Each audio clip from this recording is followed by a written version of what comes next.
الحمد لله رب العالمين، والصلاة والسلام على سيد الأنبياء والمرسلين. أما بعد، فأعوذ بالله من الشيطان الرجيم. بسم الله الرحمن الرحيم. أولما أصابتكم مصيبة قد أصبتم مثليها قلتم أن هذا قل هو من عند أنفسكم إن الله على كل شيء قدير.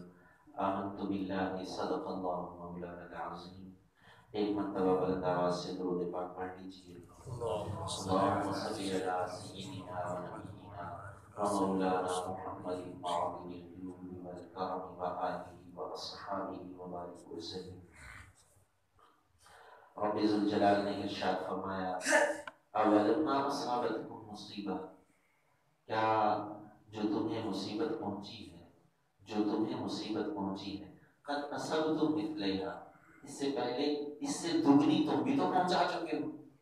یہ جنگ احد کی کہانی سنائی جا رہی ہے کہ جنگ احد میں مسلمانوں کو کے 70 افراد شہید کیے گئے.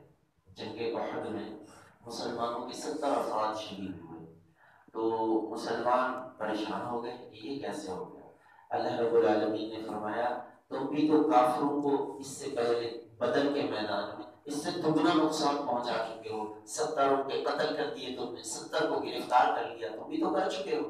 اب پریشان کیوں ہو رہے ہو؟ قل، پھر کیا کہتے ہیں؟ قلتم ان ھذا، پھر کہتے ہو یہ مصیبت کہاں سے آ گئی، یہ پریشانی، یہ آزمائش کہاں سے آ گئی، اور کہتے ہو کہ ہمیں کیوں شکست ہوئی. اصل وجہ کیا تھی؟ یہ لوگ کہنے والے یہ کہتے تھے، اندر جو منافقین لوگ تھے، منافق، وہ مسلمانوں کے اندر باتیں پھیلاتے تھے کہ یہ کیا ہوا، تم تو حق پر ہو، ہم مسلمان حق پر ہیں، یہ جو ہمارے درمیان میں رسول ہیں یہ رسول برحق ہیں، اور رسول برحق کے ہوتے ہوئے مسلمانوں کے لشکر کو شکست ہو جائے، یہ کیسے ہو سکتا ہے؟ تو انہوں نے یہ وبا پھیلانی شروع کر دی. تو لوگ کہنے لگے قلتم ان ھذا، یہ شکست کہاں سے آئی، یہ مصیبت کہاں سے آئی. قل، اے محبوب فرما دیجیے، میرے رب نے، سوال لوگوں نے کیا، میرے رب نے اپنے محبوب کو جواب ارشاد فرمایا. قل هو من عند انفسکم، اے محبوب فرما دیجیے یہ تمہاری اپنی کمائی ہے، یہ تمہاری اپنے کام کی وجہ سے آئی ہے. جو تمہیں مصطفیٰ کریم صلی اللہ علیہ وسلم نے فرمایا تھا اس درے کو نہ چھوڑنا، اس پہاڑی درے پر جمے رہنا، ڈٹے رہنا، تم نے وہ درہ چھوڑ دیا اور اللہ کے رسول کی نافرمانی کی. پھر نافرمانی کا خمیازہ تو بھگتنا ہی پڑے گا. مصطفیٰ کریم صلی اللہ علیہ وسلم کی نافرمانی اگر صحابہ کریں، صحابہ ہیں وہ، اگر حضور اکرم صلی اللہ علیہ وسلم کی جان بوجھ کر نہیں، ذاتی طور پر جان بوجھ کر نہیں، ڈٹ کر بے حد دھرمی سے نہیں، جس طرح کہ آج لوگ کر رہے ہیں، لیکن ان سے جو ہے یوں سمجھ لیں کہ لغزش ہو گئی، لیکن اللہ نے اس پر بھی ان کو سزا دی. کیا کہ جو ان کی فتح تھی شکست میں بدل گئی. 70 صحابہ کو شہید ہو گئے، 70 صحابہ. لیکن آج لوگ نبی کریم صلی اللہ تعالی علیہ وسلم کی نافرمانیاں ایک پہ کیے جا رہے ہیں. جس کام سے میرے نبی نے روکا ہے وہی کام کر رہے ہیں، جس کام کے کرنے کا حکم دیا ہے اسی کو چھوڑا ہوا ہے.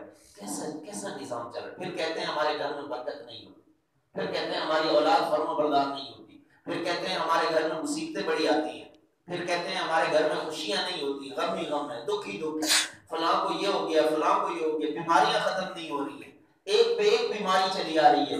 اللہ کے بندوں تم اللہ اور اس کے رسول کی فرما برداری کرو گے تو برکتیں آئیں گی. نمازیں ہم نے چھوڑی ہوئی ہیں، جھوٹ دن رات چغلیاں غیبتیں ہم لوگ کر رہے ہیں، اور پھر ہم سمجھتے ہیں کہ جی ہمارے گھر میں برکتیں اور رحمتیں کیوں نازل نہیں ہوتی. تو میرے دوستو، بزرگوں، میرے رب نے ارشاد فرمایا قل هو من عند انفسکم، تمہیں جو بھی مصیبت پہنچتی ہے وہ تمہارے اپنے کاموں کی وجہ سے ہے، وہ تمہارے اپنے کردار کی وجہ سے ہوتی ہے. ہمارے گھر میں جو بھی ٹینشنز ہیں، جو بھی مسائل ہیں، جو بھی پریشانیاں ہیں، ہمارے گھر میں جو بیماریاں ہیں، وہ ہمارے اپنے کاموں کی وجہ سے ہیں. ہم کیا کرتے ہیں کہ پیسے کو، روپے کو جوڑ کے رکھتے ہیں. صدقہ کرنا ہم نے نہیں سیکھا، خیرات کرنا ہم نے نہیں سیکھا. صدقہ، میرے نبی صلی اللہ علیہ وسلم نے ارشاد فرمایا صدقہ 70 قسم کی بلاؤں کو ٹال دیتا ہے. ہم نے صدقہ ختم کر دیا ہے، ہاتھ سے، سیدھے ہاتھ سے اللہ کی راہ میں دینا ختم کر دیا ہے، اور جو ہے نا سمجھا ہے کہ یہ اکٹھا کرنے سے، جوڑنے سے ہمارا بڑھتا جائے گا بڑھتا جائے گا، یہ تو بڑھتا جائے گا مگر مصیبتیں اور بیماریاں بھی ویسے ہی بڑھتی جائیں گی۔